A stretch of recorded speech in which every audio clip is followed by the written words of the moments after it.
ẹ̀gbọ́n mi báyìí o, Orin Ibile. Ó lọ báyìí.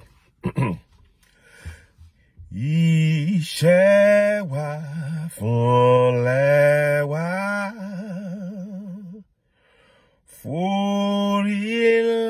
forile-èdè wa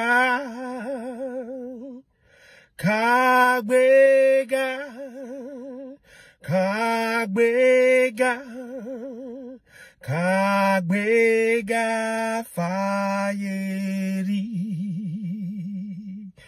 Igbagbo wa ni pé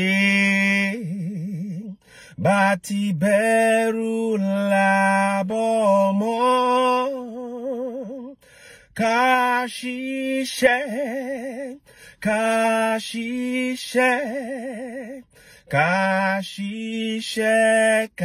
Kajola Isokan atominira ni ẹ jẹ́ ká máa lépa Tesiwaju F'opo ire atohun tó dara Omo Oodua dìde bọ́ sípò ẹ̀tọ́ rẹ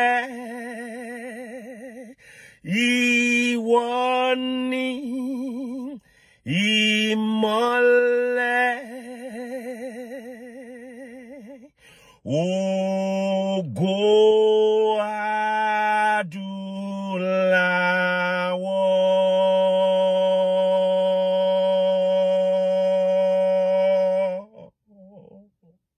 adúláwọ̀. Ẹ ṣeun, Oodua gbé wa o, àṣẹ wa, Yorùbá nation now.